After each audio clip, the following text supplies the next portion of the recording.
This is CGTN, China Global Television Network.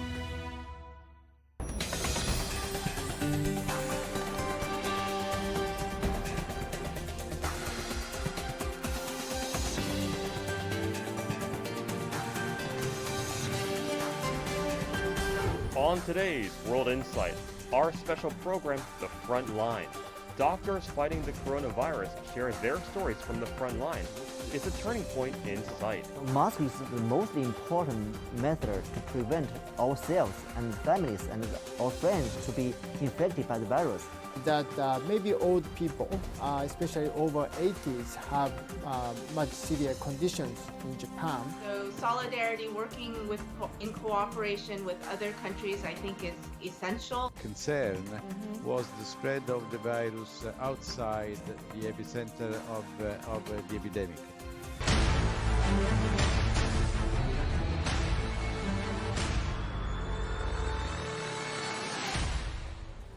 Here is our host, Tian Wei. Hello and welcome to The Frontline, World Insight special program on COVID-19 on CGTN. I'm Tian Wei. The novel coronavirus continues to spread across the globe with the total number of confirmed cases exceeding 100,000, while over 4,000 have died. The WHO chief said on Monday that the threat of a pandemic has become very real. Today, we have invited doctors from China, Japan, South Korea, and Italy who are fighting the disease from the very front line and who will help analyze the global situation and control measures. Before our discussions and in-depth talks with them, let's take a look at this. The threat of a pandemic has become very real. While the virus is slowing in China, it's picking up pace across other parts of the world, spreading to more than 100 countries. Empty streets, deserted cafes, barren markets, as more than 60 million people are told to stay home. Italy has become the hardest hit country outside of China. The country confirmed a total of more than 9,000 infected cases, with more than 400 deaths. Iran, the focus of the largest outbreak in the Middle East, saw confirmed cases soar to over 1,000 in one day, to a total of more than 8,000, while more than 200 people died. South Korea has the third largest tally in Asia, with over 7,500 confirmed cases and more than 50 deaths. With fears rising of a pandemic and a plunge in oil prices, Wall Street suffered a severe beating, with trading even suspended for 15 minutes to rein in the sell-off frenzy on Monday. It could be a pandemic, but we shouldn't accept to live with it. And we should give it our best. And we can win this battle.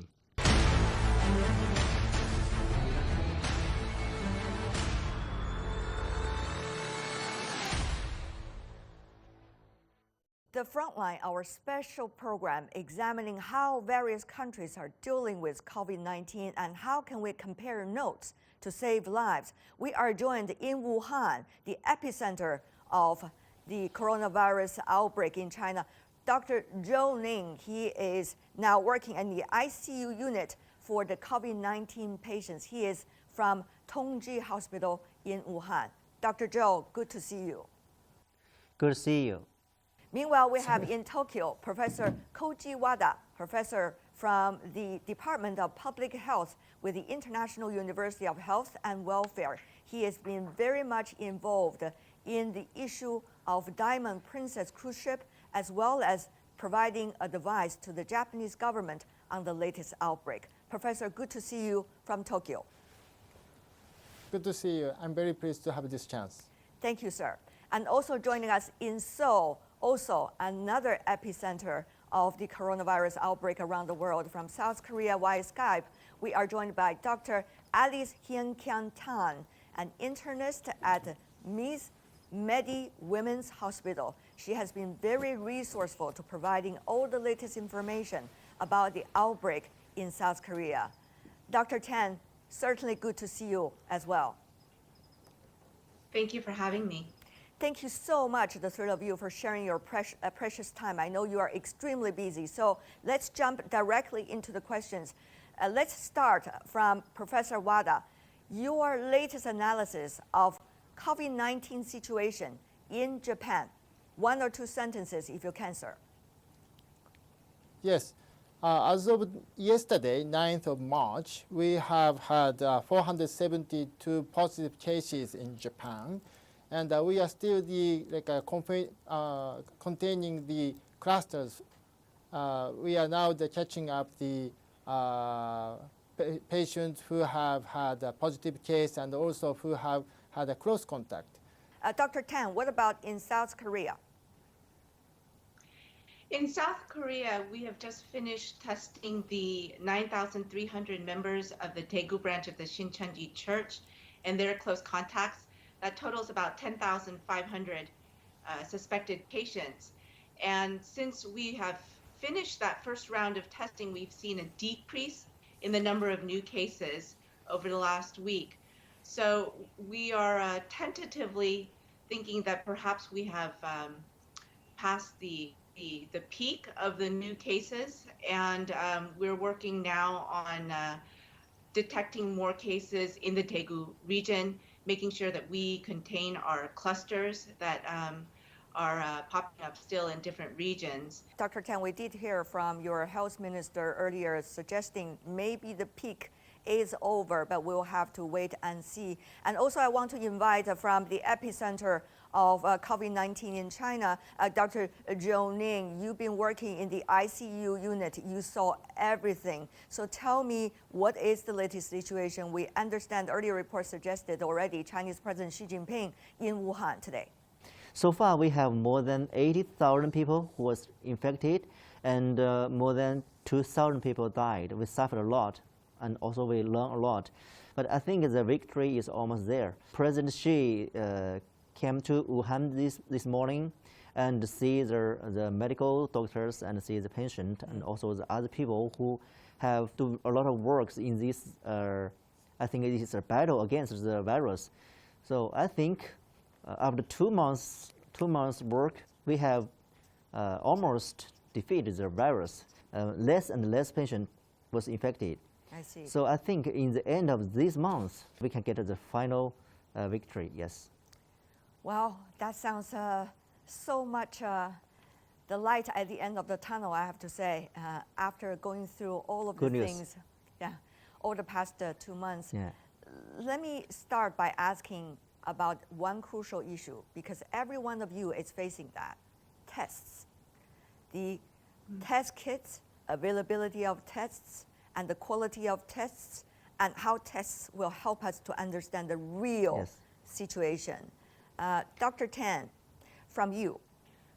Well, I think we were not fully prepared for how contagious this virus was. And so we had a slow trickle of cases at the very beginning, and then we had a huge explosion of cases from the Shincheonji Church.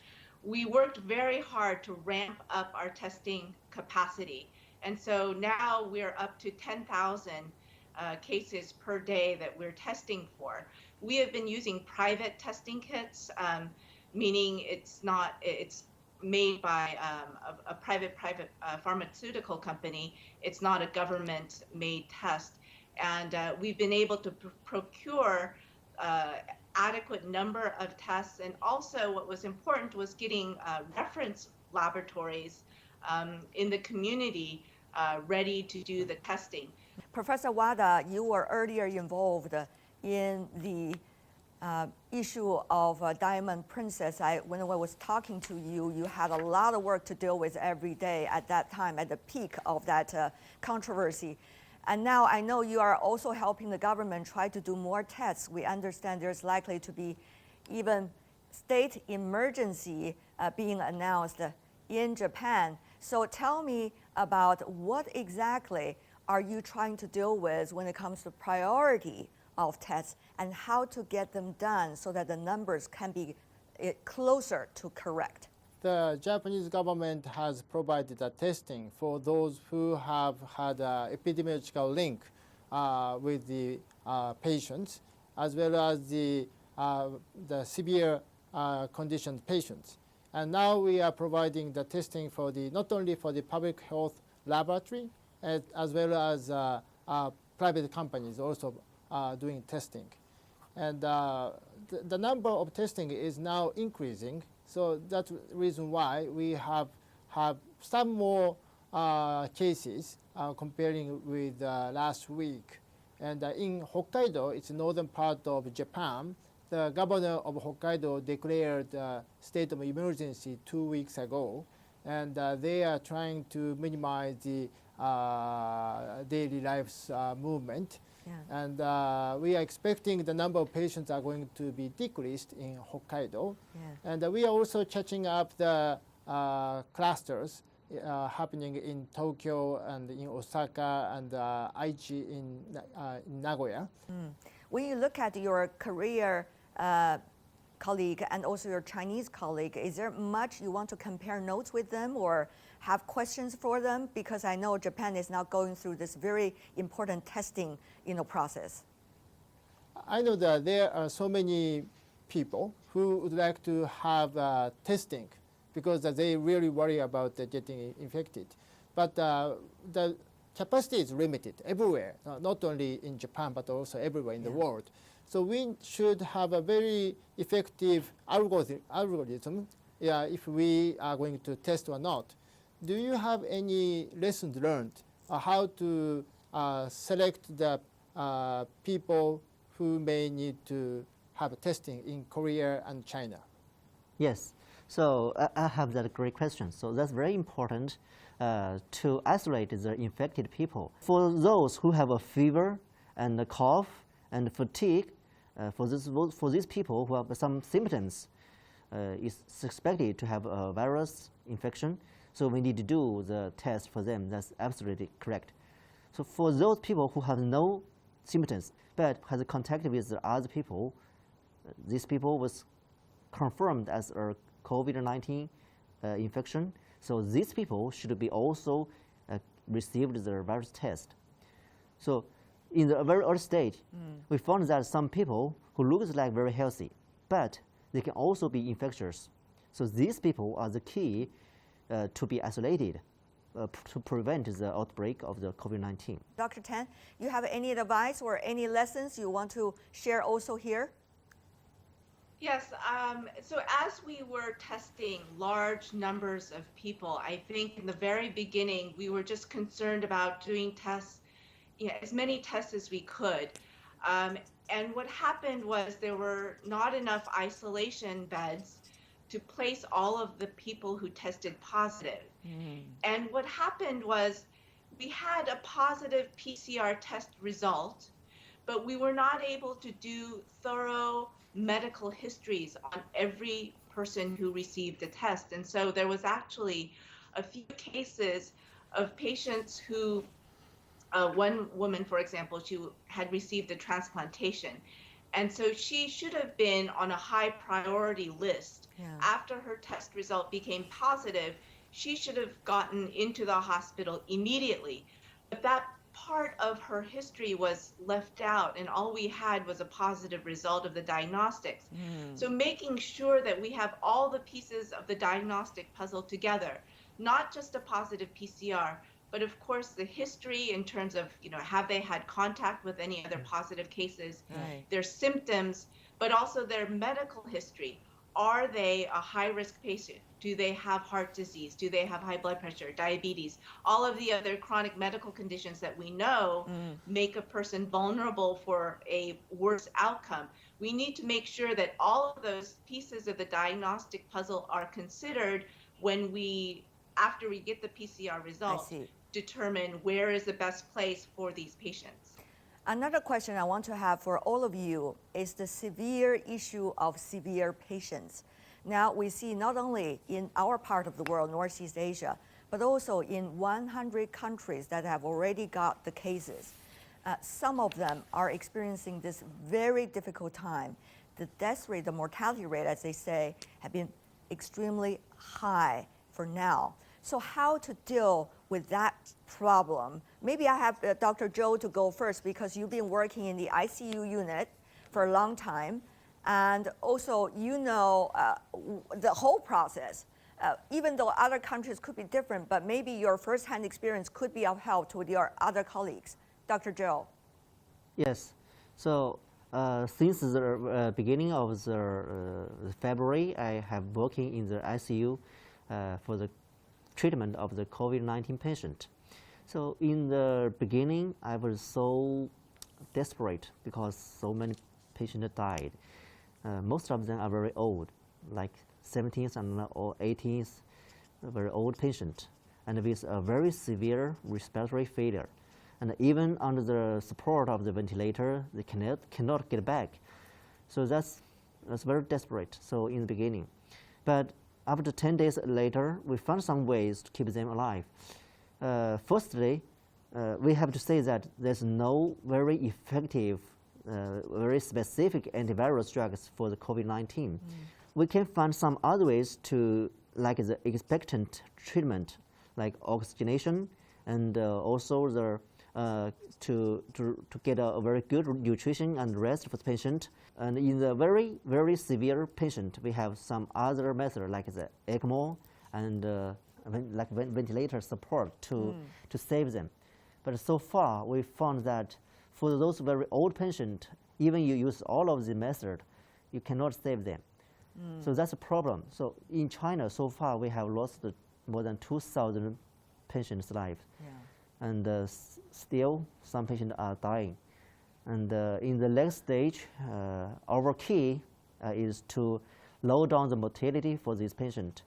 But so far, we don't have a very, very effective way to save them. Professor Wada, want to go to you. I see you've been taking notes while your colleagues are giving their suggestions and comparing their experiences. What about the severe patients? Now Japan is also facing the very start of that, you know, of a bigger number of deaths. Yeah. So Professor Wada. Yes. In Japan, we have about 400 cases of positive cases. And there were approximately 300 patients are still hospitalized.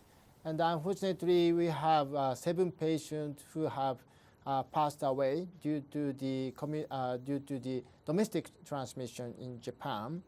And each hospital which can take care of the infected patients are also using ECMO and some other sophisticated devices. And we knew that for the severe patients, it's very difficult for the treatment and relatively long periods for the recovering. But we have also had very good news because there were some patients who have recovered from the very severe conditions. But we also are preparing for the more large number of the beds for the expecting patients if the large outbreaks occur in Japan. But because we have so many old people, like the aging society, so we are also worrying about how we could deal with such a large number of patients, especially for those who are really old. For you, the challenge is not only the elderly, but also the young people that could be in danger as things develop. Dr. Tan, what about in South Korea? Mortality rate has been a big issue, yes, and that has been very high among particularly the church members. How have you been dealing with that? What is the most effective way so far? In Daegu and the Gyeongsang-Bukdo province, the surge in patients, the tsunami of patients really overwhelmed the capacity of the local healthcare system. And as I mentioned before, most of the hospitals in Korea are private. Although we have national health insurance, the hospitals, for the most part, are private. And so we had a problem getting the appropriate type of critical care beds for some of the severe patients that were arising in the Daegu area, because all of the ICU beds were full. So what we did is we centralized a control tower that assessed the bed situation in all of the hospitals on a national basis. And so patients could be triaged meaning they could be categorized, and then the severe patients could be transferred to any hospital, either in the region or on a national basis. They could be transferred from Daegu, for example, to Seoul if there were a bed available and a bed is needed. This was a difficult decision to make because understandably some of the hospitals were very reluctant to have a COVID-19 patient in their wards. A lot of the ICU wards in Korea are, the beds are separated by curtains. They are not all negative pressure isolation rooms. And so it became a very difficult situation to try to shuffle the bed space. So actually it's a systematic approach that you have to go through in order to save lives, particularly those severely ill. But for you, Dr. Zhou, I would assume every day in the ICU, you are actually trying to deliver the last mile when saving lives, or shall I say first mile in saving lives. So when and how to apply ECMO, to what extent could they be of help, and to what extent should hospitals obtain all of these equipments in a short period of time? Could that be done? Dr. Zhou, your advice. Yeah, ECMO is more popular so far. So we have 5 ECMO systems in my hospitals. And so far we have finished 4 patients with ECMO support during his very severe stage. Like a patient with a support of ventilator, his oxygenation index is still very low, so he's in a very short of the oxygen. So in this case, this patient is in a very great dangerous. So in this case, we are trying to do something for him, for them, and we will discuss with a lot of experts in different areas to discuss whether the patient is suitable for a treatment with ECMO.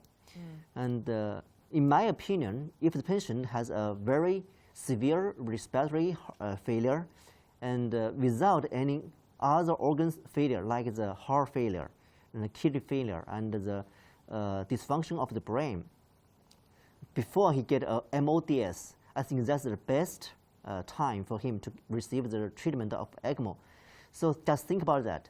If the patient suffered from a very long time of the respiratory heart failure and then get the MODS, like DIC, like so on, so the patient cannot survive from even he get a treatment of ECMO.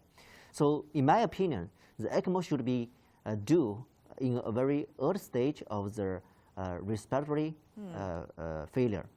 And but also, some of the experts in the area of respiratory will think that the patient should be get the ventilator first, get the intubation and the ventilation first.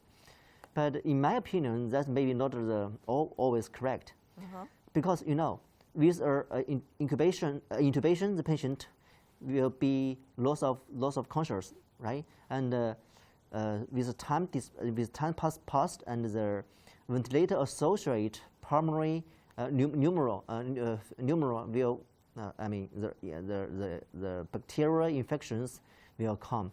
So that's a very big problem for the patient, even especially for the old patient. If the pneumonia is very severe, the patient cannot survive. I see. So in my opinion, the ECMO may be safer than the ventilator. So I think we should think about to do the ECMO first before the intubation and the ventilator when the patient is still unconscious, and without the intubation, maybe the patient can survive more. I think that's my opinion. I see. Professor Wada, you've been all the way taking notes, one after another. Go ahead about that. Okay. Yes, the COVID gives us 2 very big impact. One is for the more patients because of infection, but the COVID also has a big impact for the social relationship between us. Like we need to be suspicious for the other people who they may be infected or not. So the social distancing is key measures for infection control. But we have the like a social distancing in like a household, a workplace, or even community, and even between the country. So I think the solidarity is very important for combating the COVID-19. Okay. That's the last message from me. I think that's very important, as you just said. Dr. Tan, also your message here, if I can invite. Absolutely. So solidarity, working in cooperation with other countries, I think is essential. Of course, as I mentioned before, China has led the way. You went through the fire first, and so you have the most data in terms of what works and what doesn't work. I think countries can learn from this. Yeah. Every country, though, has its own unique situation in terms of how society will respond to the virus. Even though the virus is pretty much the same, every society has a different way of responding to it.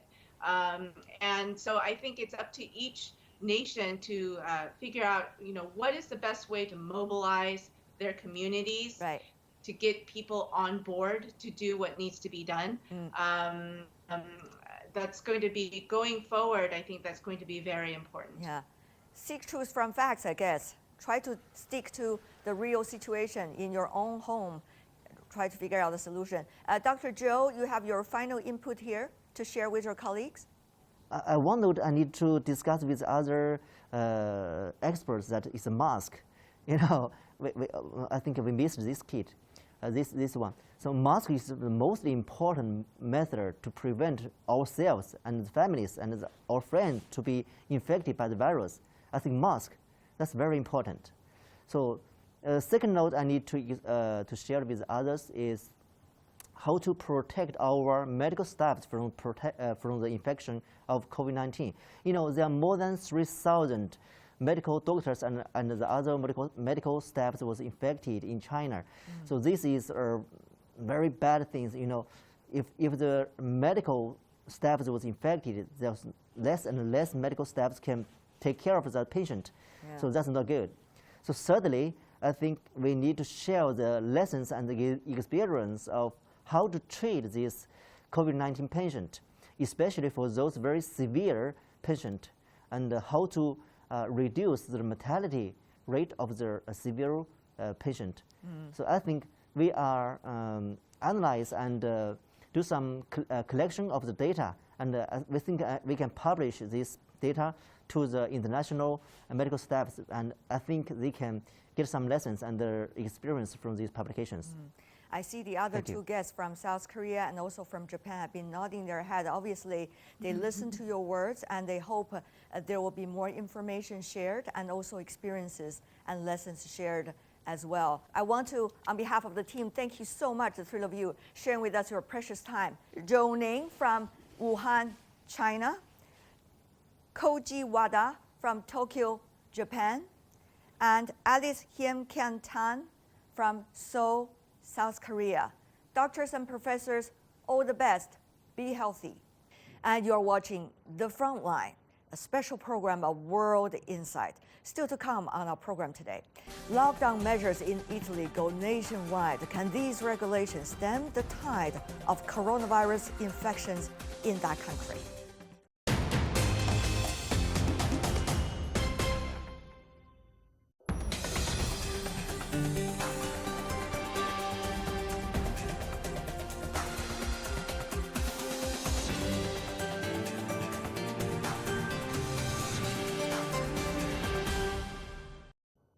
Welcome back. You're still watching our special program on the fight against COVID-19, The Frontline. I'm Tian Wei.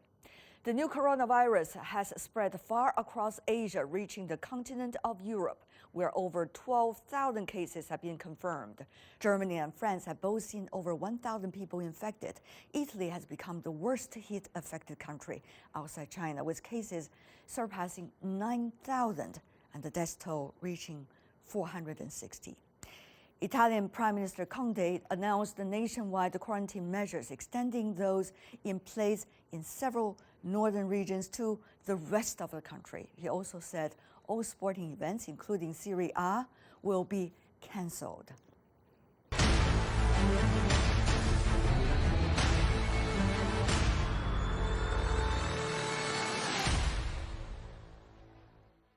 For more on the latest situation in Europe, particularly in the country of Italy, we are joined in Rome via Skype by Giovanni Rezza, who is the director of the Infectious Disease Department at the Italian National Institute of Health. Just by the way, that is almost like the Italian CDC. Mr. Rezza, what a pleasure to see you. Thank you for your precious time. It's a pleasure, and hello to all Chinese friends. Hello to you as well, and our hearts are with our Italian friends too.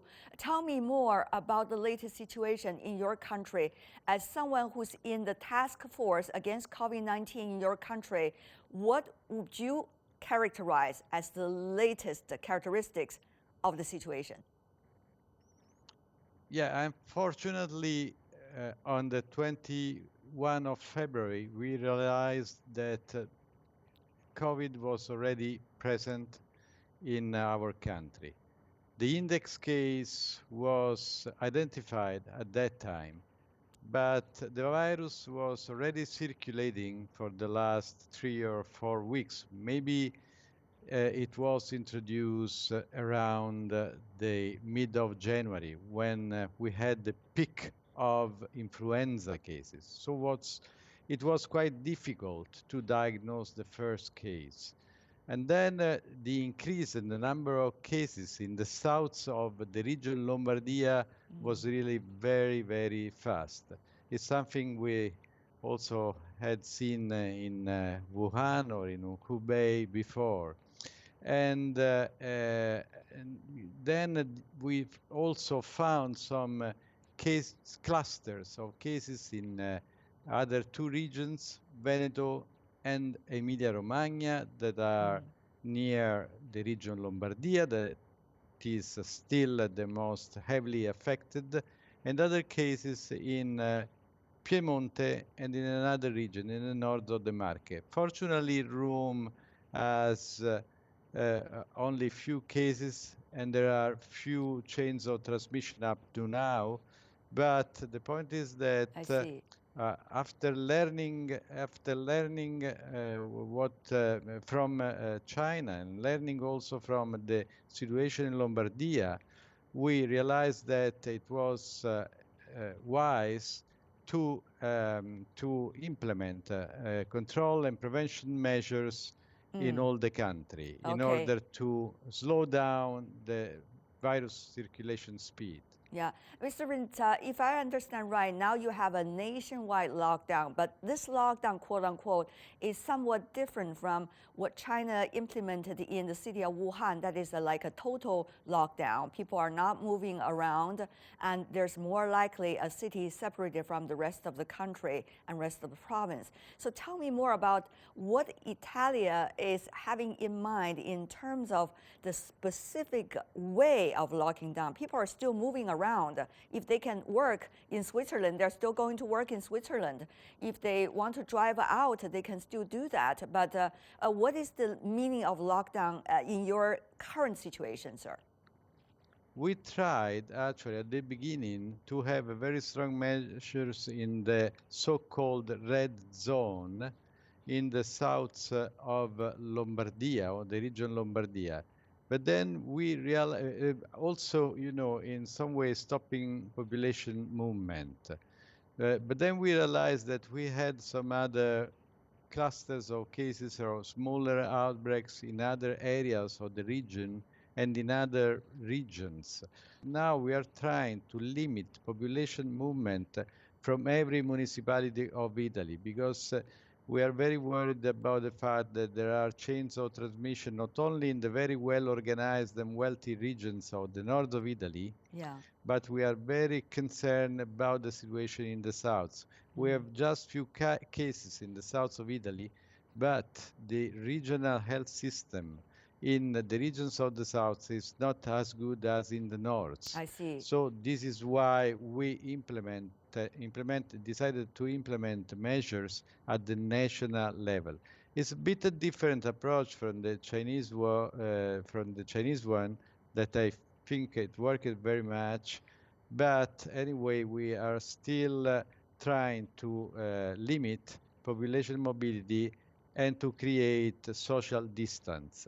The problem is that I see with the other European countries, they are not, they have lesser cases, a smaller number of cases than Italy, but they are not doing as much as it should be done to, let's say, to contain these initial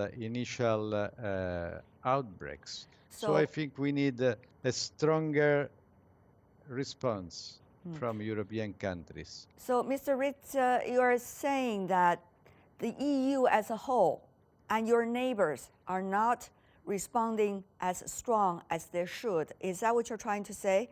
Is that also the lessons that Italy learned?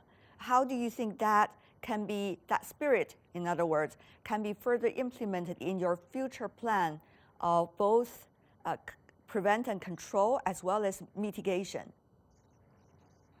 I think we need a unique response from European countries, but there are still gaps and variations in the response from one country to the other. Yeah. And the point is that we need more restrictive measures and containment, because that's the best way to deal with the epidemic and try to stop it and to try to contain it. So I think that Italy now is implementing stronger measures, and I think that more restrictive measures might be applied, especially in the most affected areas of the north. So the government is thinking about it. Talking about the north, at the same time, I know that. Talking about the north, Mr. Ritz, a lot of people are very concerned about the capability of local hospitals, for example, in Lombardia, to deal with some of the severe cases. Some even estimate by the end of this month there could be 18,000 patients in those hospitals. That's impossible for hospitals to deal with. We saw that phenomenon also in the early stage of China's COVID-19 fight. So from Italy's plan, what is likely to be the way to deal with that, particularly the severely ill patients? Yeah, the point is that in the regions of the north, like Lombardy and Veneto and Emilia, they are really very, very organized, and they have a very strong, one of the best health systems in the world. But the point is that they are overwhelmed by the number of cases of COVID, and this is creating some problems, especially with the intensive care units. So for these regions, the government implemented a plan in order to increase the number of beds in the intensive care units by 50%. At the same time, trying to contain the epidemic in all the national territory, because there are regions in the south that are less responsive and less organized than the regions of the north. So for this reason, actually, the government implemented more, let's say, more active and restrictive measures, because we want to slow down the circulation of the virus. I think the other European countries should do the same thing now. I see. Mr. Ritta, there's a lot of debate about wearing masks or not wearing them, whether it is only for the medical workers or actually the public should also wear it now. In Italy's case, what do you think is the best approach? I understand there is a shortage of masks, but if it is a potential situation, an ideal situation, what would you say? How much demand is there?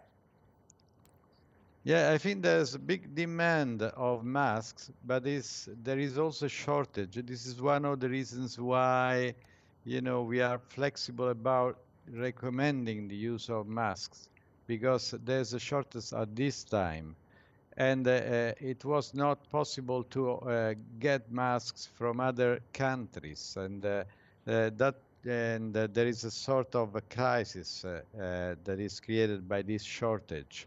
We are not used to masks in the general population, But we also say that, we can use masks in order to protect the other people. And so if you want to use masks to protect the other people, you should do it. You can do it. At the same time, we had several nosocomial outbreaks. And because maybe, even though the hospitals in the north are very smart, and there are very smart people working there, they were under pressure. And some of them didn't use individual protective equipment, and this created several outbreaks. Yeah. And we have more than 250 healthcare workers that have been infected so far. I see. That is too much, actually. That is too much considering the high quality level of the hospitals in the north of the country. So we are facing a shortage of masks and we are trying to solve this problem at the moment. How are you trying to solve the problem? Trying to sell masks, to import them, and also in terms of production, exploring new ways of production of these masks. I see. My final question for you, Dr. Riza, it's about the severely ill patients. Now, the death toll inside Italy has been relatively high, and probably when it comes to mortality rate, the highest so far outside China. What do you make of the current situation? How to deal with that? Yeah, I mean, the case fatality rate, if you stratify by age, is similar to the Chinese one. The point is that we have a very old population.